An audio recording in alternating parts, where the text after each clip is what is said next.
Cool. Coach, you just want to start us out with an opening statement on FIU? Yeah, so obviously, talking about FIU, we're in a bye week right now. We still got another, so a week from Tuesday we play. They play tomorrow night, so got a little head start on them. Last night we gave the guys a couple of days off and got back after it last night and then again this morning. So excited about just continuing to get better and getting some guys back and getting ready for this next one. But we got a little bit of time, so we'll use it to get ready and prepare for these dudes. Question. Coach, so obviously, Coach Wright was let go. Does that change anything in the locker room? Change anything in terms of the kind of offense you want to run? As far as what we're running, no. I mean, obviously there's a lot of kids that were disappointed, but as far as what we do, I mean, it's been multiple weeks now. You know what I'm saying? I mean, he hasn't been with us, for multiple weeks, and we've done everything, collaboratively, and I think we've done a good job of continuing to get better, and and deal with some of the adversity with change of quarterback and things like that, and some of the guys being out. But no, nothing changes. Okay. So you guys basically have a second bye week. So how does that help you to get ready for the last stretch of games? Yeah, it's interesting, and I said it, at the very beginning when we went into this whole, this October schedule. I mean, we play this game, and then after that, you got 11 days until your next game. So it's like you got almost kind of a pseudo bye week again. So for us, again, we've been a little banged up, so it's good letting some guys go ahead and recover and rest, have some shorter practices, again, giving them days off, a lot of treatment. I mean, our guys got 4 full days off, That was really good to get them off their legs, get them in the treatment rooms, and just kind of getting them, relaxed a little bit, and then, then gear them back up. So, again, I think the biggest thing this time of year is just not getting stale, I mean, it's real easy when you have a lot of time off to kind of take your foot off the gas too much, so we got to kind of make sure we do a good job of how we handle that. But I think so far it has been good for our guys. How is Santino and Monty doing in concussion protocol? Santino's back at practice, ready to go. Monte's still not practicing yet, so don't expect Monte to be back, but Santino for sure will be back. Have you guys figured out a story between Parker, Santino, and Brandon yet? Right now we've pretty much got equal reps between Nunez and Santino right now. Today at practice, Parker, he got some reps too. So those 3 guys are all available, and we'll just kind of see how the next week goes. Yeah. How are all 3 of them doing in practice so far? They're good. They're doing really good. I mean, again, Nunez, again, he's progressively gotten a lot better. It's good to see him, be as comfortable as he is. Santino, he was one of those guys who's just getting better and better and better, and then unfortunately went out with concussion, but he's back with us now. So, and Parker always works hard. So those guys are all in a good spot. So we just got to kind of see how the game plan evolves and how those guys prepare.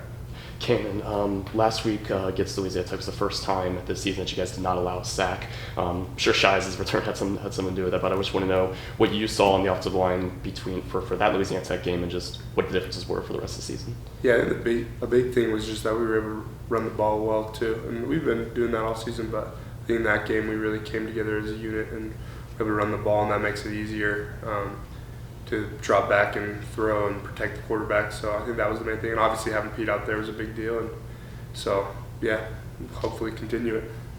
What do you feel like the main differences on the offensive line are when he's out between when he's also in?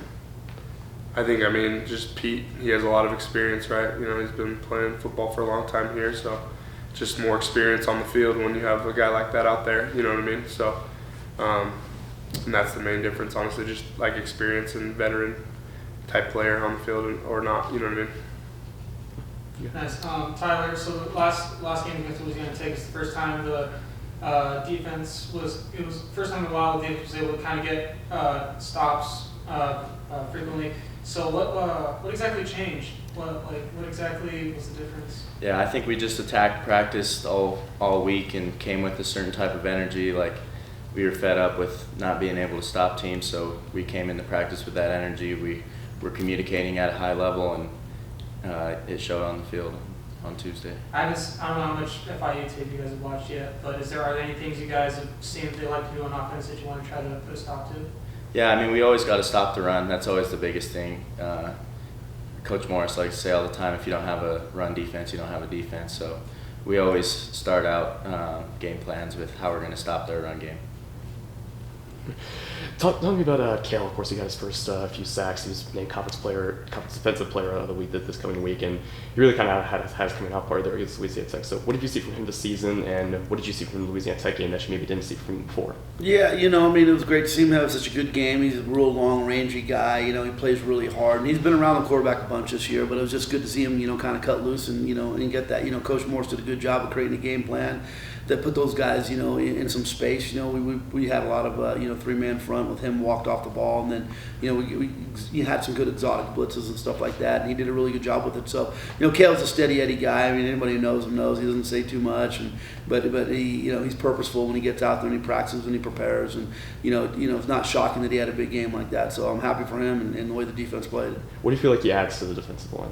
Well, just a lot of experience. He came from Montana. They won a lot of games there. He has a lot of experience. He's a great player there. He's come in right away and started for us. So, again, he's just, he's a guy who's just, the defensive line's played pretty well all year. You know what I'm saying? That's a group that's been really solid.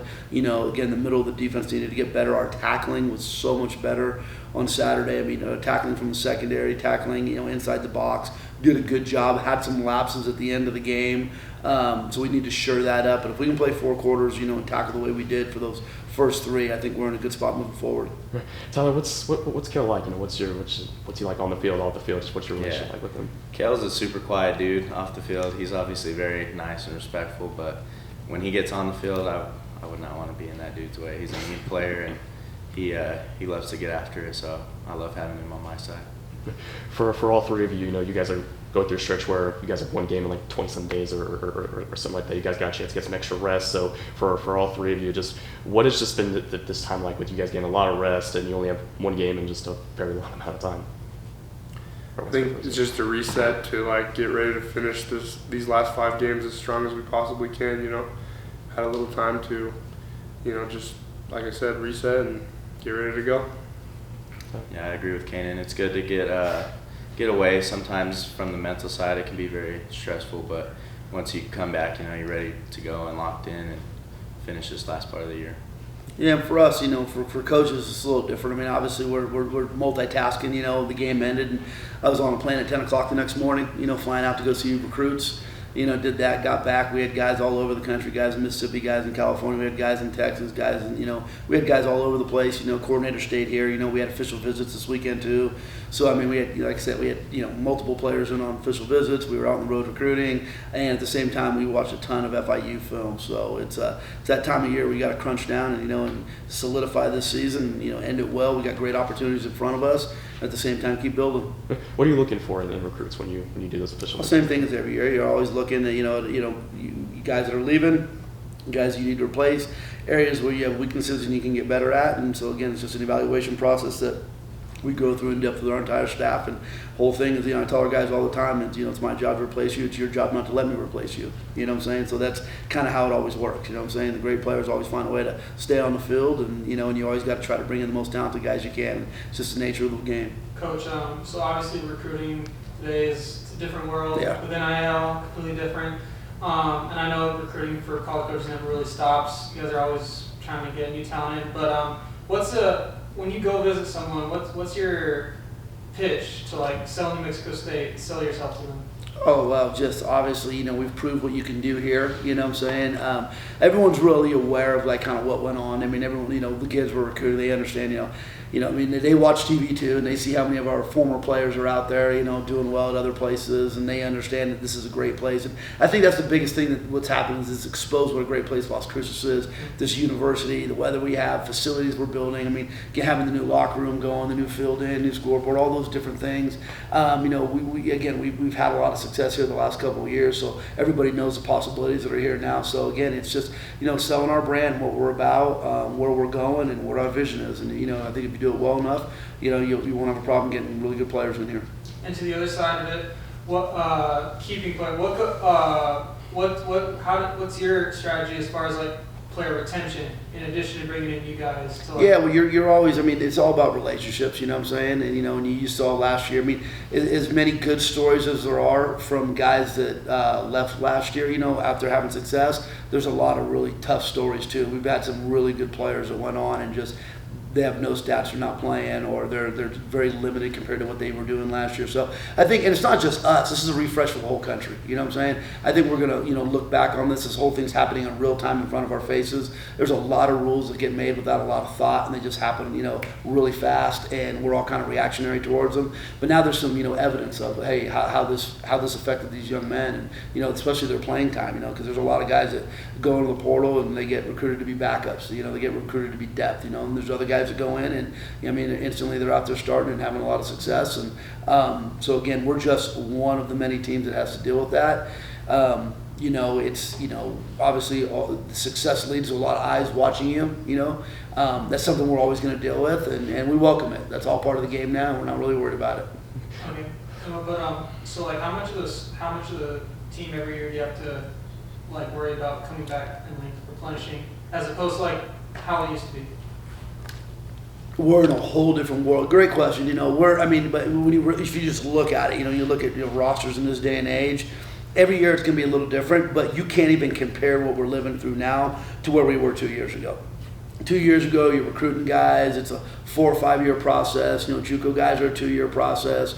They're coming on in, and those kids coming in have an idea of this is where I'm going to be, where I'm going to finish my career. Now with the multiple transfers anytime you want, again with the NIL stuff involved, it's it's an interesting dynamic. You know what I'm saying? But my previous head job, it's like it's you can't even compare the world we're living in right now. You know what I'm saying? So the biggest thing is you got to make sure you create a culture and an atmosphere players want to be a part of. That they feel appreciated. And at the same time, there's still that possibility out there that somebody comes in and there's a lot of tampering that goes on. It is what it is. It's not going to stop. But you got coaches from all kinds of different schools and finding ways to reach out to your guys. And I think that's the biggest thing the NCAA's got to look at is like what are really the rules. And you look at the transfer portal rule, right? It went from they shaved the days off. There's still 2 portals, but what happens is at the end of spring, it happened to us last year. At the end of spring, we had guys on our roster, and we had other, big schools who didn't like what they had on their roster by the time they were done with spring. And, we literally had a guy fly down here and meet with some of our guys and, lost guys that way. So, it is what it is. You know what I'm saying? We're not going to whine about it, complain about it. We're just going to keep on recruiting and, keep getting better. So, at the end of the day, there's a lot of energy on that, but the majority of the energy right now for us is on these guys right here. You know what I'm saying? We got a bunch of seniors. They want to go on out, get themselves to a bowl game. Got big games ahead of us. It all starts with FIU. And, again, that's stuff for us coaches to worry about, but these players, they don't worry about any of that stuff. They're just worried about getting the next first down and getting the next stop. Do you have an ideal transfer window or things like that to where it just – because I know you talked about them shaving it down to 30 days and keeping it 2 windows, but do you have an ideal way of how that would work? Well, I think there's a lot of coaches that would love to have just a one transfer portal window. And I understand the player's perspective. They kind of want to see how spring shakes out too. But at some point, you'd love to have your team intact to coach your team for a solid year. You know what I'm saying? If you have the one transfer portal window early and however long it lasts. But then, going into spring, you ought to be able to coach your team and have your team with you intact throughout the duration of the season. That's where it gets hard is when you get done with spring, invested a lot of time and energy and reps into guys, and all of a sudden, they're not there. And then at the same time, when you're bringing guys in late, that whole culture and that team dynamic is a little harder to kind of get some continuity going when you bring guys in late. So, but again, I'm just one of the coaches talking. We're all living it. So, Coach, you mentioned focusing on the team, focusing on the guys playing now. What's your approach to get the seniors to that last bowl game, their Aggie career? Lineman Simon technique, fanatical effort. Just great intent coming into practice every day. There's no magic in any of this. You know what I'm saying? You literally just got to show up, you got to strap your boots up, and you got to go to work. You know what I'm saying? If we have a great mindset, great intent, with the way we take the field every single day of practice, these next bunch of days, we'll have a great opportunity when we go play FIU. And then it's no bigger than that. We can't think beyond that. You know what I'm saying? If you're fortunate enough to take care of that one, then you reset, and it's the same mindset going into the next game. And we just got to keep stacking good quality practices behind each other, keep growing. Again, getting some of these guys back. Donovan Fapel will be back. That's a huge get back. Again, Santino back, having Shiles Pete back. Robinson did a great job the other night. He played more snaps the other night than he had in his entire career. So, it was really good to see some of these guys getting back. So, again, with some of the guys coming back, with the energy we have, some of the leadership we have from some of these guys that have been around, if we just keep our eye on the prize, and that's just the next game in front of us, which is FIU. That game, by winning it, creates more opportunity.